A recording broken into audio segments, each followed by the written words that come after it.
Tiago, e a degeneração macular?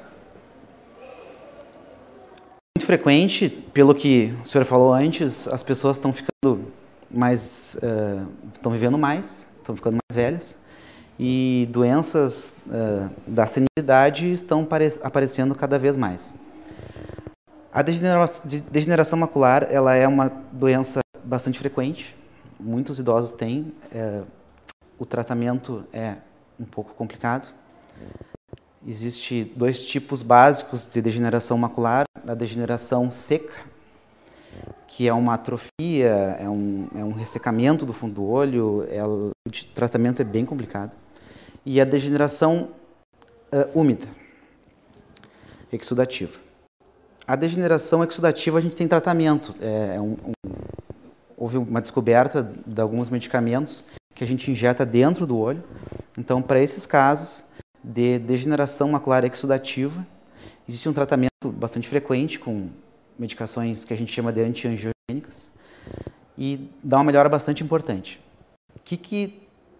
Quais são as coisas que podem causar degeneração macular? Tem uma coisa bastante grave que a gente vê todo mundo fazendo na praia, que é comprar óculos de sol sem filtro.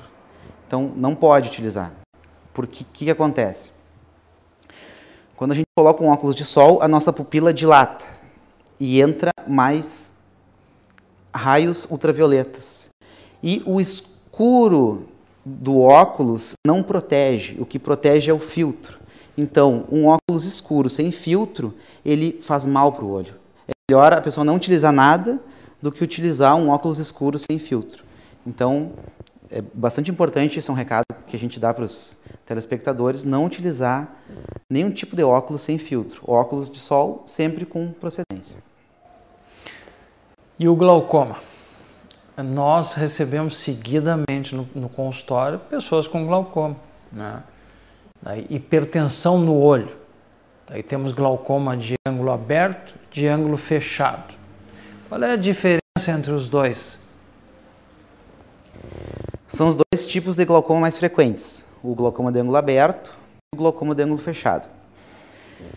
Na verdade, o ângulo, esse que se fala, é onde o líquido intraocular ele é drenado. Existe o colorido do olho, a córnea, e se forma um ângulo. Nesse local é onde o líquido interno dentro do olho, que a gente chama de humor aquoso, ele é drenado. Ele é produzido por algumas células, drenado ali. Então, o glaucoma de ângulo aberto é quando esse ângulo está aberto, onde o que a gente chama de ralinho do olho, quando o ralinho do olho não está obstruído. E o glaucoma de ângulo fechado é quando essa região está obstruída. Qual é a diferença básica? O glaucoma de ângulo aberto ele é mais crônico. Ele demora muitos anos, às vezes 5, 10 anos, porque ele se dá basicamente por uma diminuição no escoamento. E essa diminuição ela é lenta. Vai falhando o que a gente chama de trabeculado. Tem vários mecanismos.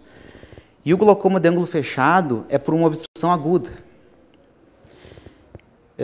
Então, às vezes o aumento da pressão é muito grande. A pessoa está com a pressão normal e a pressão sobe para níveis muito altos e a gente precisa, às vezes, agir de maneira imediata, é uma urgência, a pessoa sente muita dor. Então, essa é a diferença básica, né? Bom, quando você vai investigar, verificar a pressão intraocular, nos oftalmologistas não é feito isso rotineiramente, né? Em determinadas consultas, sim, mas não sempre nas revisões, correto? Para o glaucoma, que medicamentos estão indicados? Que tipo de tratamento? Eu vou colocar uma coisa que eu acho que foi marcante na minha formação. Eu estava no Hospital Ernesto Dornelles há longos anos atrás e eu tive uma crise asmática em 2 pacientes na mesma época usando Timolol, que é um beta-bloqueador.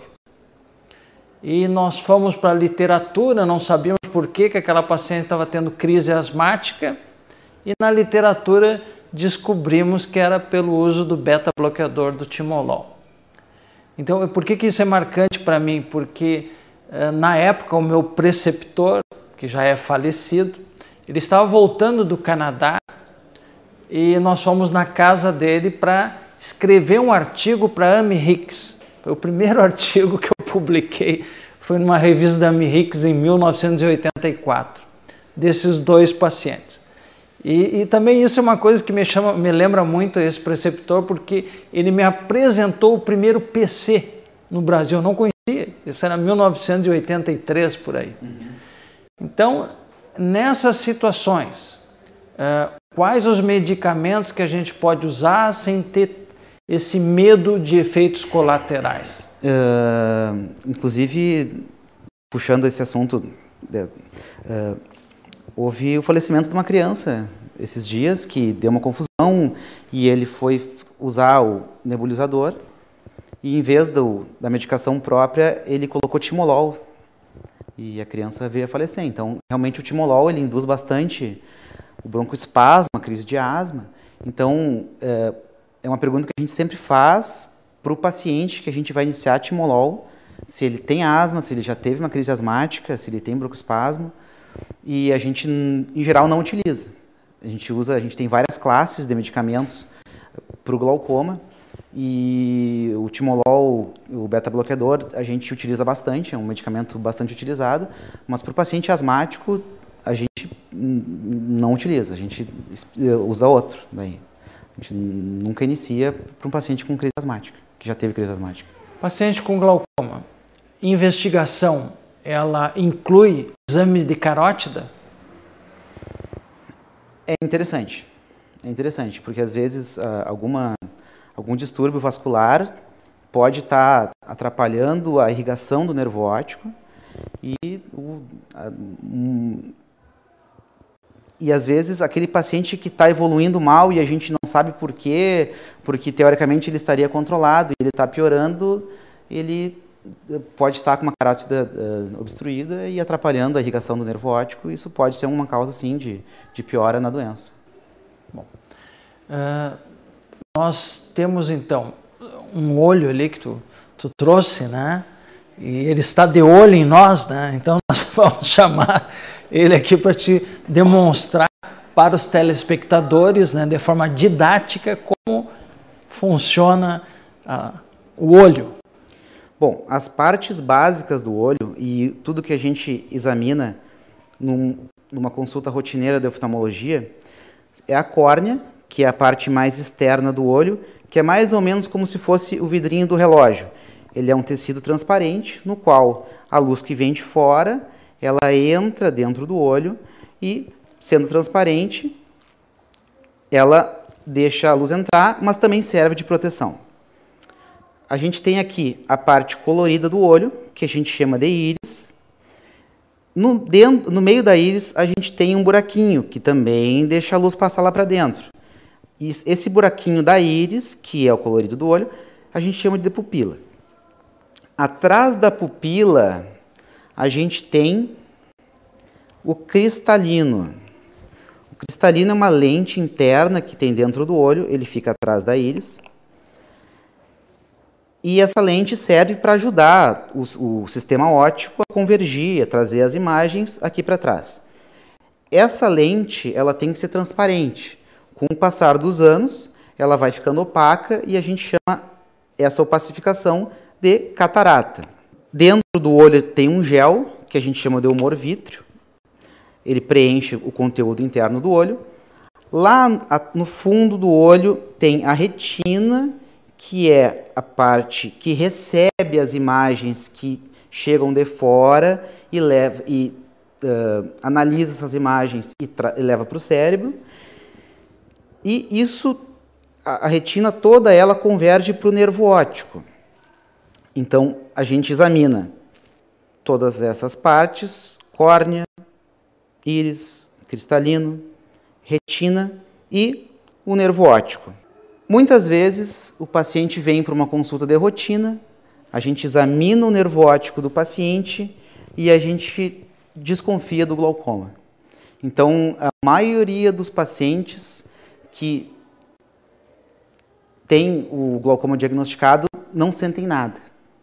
Então, o glaucoma ele é uma doença muito importante, mas é silenciosa. Por que acontece isso? Porque o nervo óptico ele vai sendo corroído pela pressão do olho aumentada e isso não dá nenhum tipo de sintoma. Então, é numa consulta de rotina, às vezes para óculos, às vezes por alergia, às vezes por coceira no olho, que a gente examina, faz o exame completo, mede a pressão do olho e a gente identifica que esse paciente tem glaucoma. Tem a hereditariedade aí, né? Com certeza. Quem tem algum familiar na família tem um risco maior de ter glaucoma. Mas não necessariamente. Todo mundo aqui está com risco de desenvolver essa doença.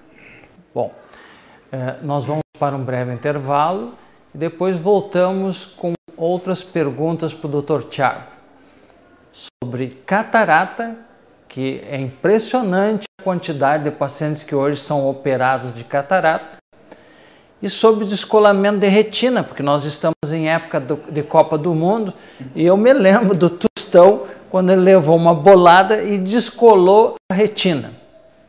Depois você nos explica como isso pode acontecer.